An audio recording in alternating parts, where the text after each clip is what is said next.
ঠিক যে কথা বলছিলাম, ছয়ে ছক্কা তৃণমূলের উপনির্বাচনে অটুট রয়েছে মমতা ব্যানার্জি। জেতা আসনে ব্যবধান তো বেড়েছে। আর মাদারিহাট, যে মাদারিহাটে প্রথমবারের জন্য তৃণমূলের জয়লাভ, চারিদিকে সবুজ আবির।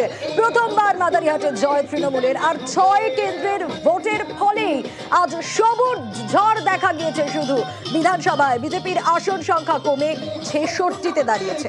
26-এর লক্ষ্যে ভিত আরো শক্ত করেছে তৃণমূল।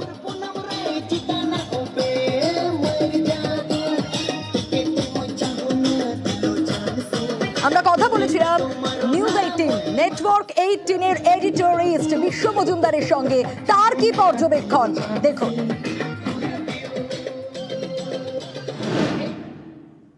একটা জিনিস পরিষ্কার, পশ্চিমবঙ্গে মমতার ম্যাজিক কিন্তু এখনো অটুট রয়েছে।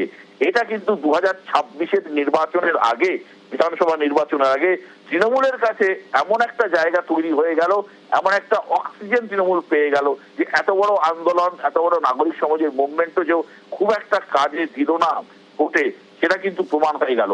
এই জায়গায় দাঁড়িয়ে তৃণমূল কংগ্রেস 2026-এর যে নির্বাচন লড়তে যাচ্ছে, সেই নির্বাচনে তারা আরো মজবুত, পোক্ত এবং শক্ত জমির উপর দাঁড়িয়ে এই নির্বাচন লড়তে যাচ্ছে।